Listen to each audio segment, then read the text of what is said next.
News in 5. News and developments making headlines around the world in 5 minutes. World News in 5. Here on Radyo Pilipinas Worldwide.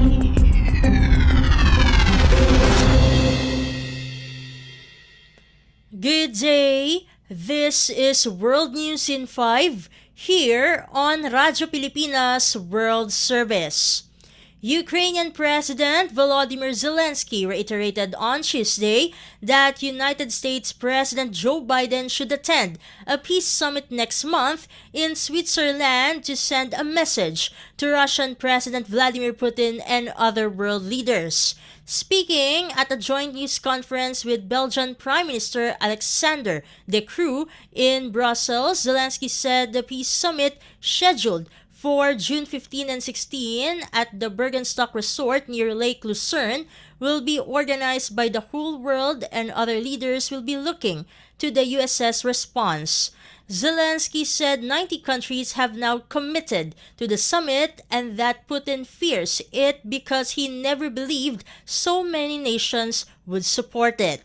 He sent a video on Sunday appealing to Biden to attend the summit. The Ukrainian president also recorded the video in a burnt-out printing house in Kharkiv that was destroyed last week by Russian missiles. The White House has been non-committal about Biden's attendance. He is the only leader among the group of 7 leading industrialized nations that has not accepted the invitation. During a briefing last week, National Security Advisor Jake Sullivan told reporters that while he planned to attend the summit, he had no statement on Biden's attendance. Zelensky was in Brussels on Tuesday following a trip to Spain to secure more than $1 billion in new military aid from Belgium in an agreement that includes delivery of 30 F-16 fighter jets. He was also visiting Portugal on the 3-nation trip. World News in 5. Here on Radyo Pilipinas Worldwide. In other news overseas, Spain, Norway, and Ireland recognized a Palestinian state on Tuesday, joining more than 140 other nations in a step sharply criticized by Israel. Norwegian Foreign Minister Espen Barth Eide called on the international community to work toward a two-state solution while praising the Palestinian Authority for working on reforms and faulting the Israeli government for showing no signs of engaging constructively.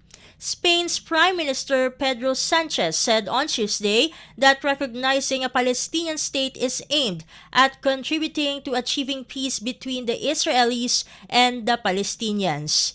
It was noted that Spain, Norway, and Ireland first announced their intention to recognize a Palestinian state last week. Israel responded last week by calling the move a gift to Hamas and recalled its ambassadors from all 3 countries in protest. Israeli Foreign Minister Israel Katz added on Tuesday that Spain's government was being complicit in inciting genocide against Jews and war crimes. Sanchez said on Tuesday the decision to recognize a Palestinian state reflects their absolute rejection of Hamas, a terrorist organization who is against the two-state solution. He further said the move is not against anyone, least of all Israel. Sanchez also said Spain's position supports 1967 borders unless changes are agreed to by Israel and the Palestinians, and a viable Palestinian state that includes the West Bank and Gaza connected by a corridor and East Jerusalem as a capital. World News in 5. Here on Radyo Pilipinas Worldwide. And news from the Philippine Foreign Service Post, the Philippine Department of Foreign Affairs or DFA, through the Philippine Embassy in Moscow, Russian Federation, facilitated the repatriation of an undocumented Filipina in Moscow. The Filipina, a single mother, entered Russia in April 2014 and had jobs such as household service worker and nanny. she was not able to renew her visa when it expired during the COVID-19 pandemic and has been working part-time ever since. The embassy assisted her in securing all necessary immigration documents. Airfare and other repatriation-related expenses were paid through the ATN fund. She arrived in the Philippines on the 17th of May. World News in 5. Here on Radyo Pilipinas Worldwide. And that concludes today's edition of World News in 5. For Radyo Pilipinas World Service, this has been Steph Vicente. Good day and stay safe, everyone. World News in 5. News and developments making headlines around the world in 5 minutes. World News in 5. Here on Radyo Pilipinas Worldwide.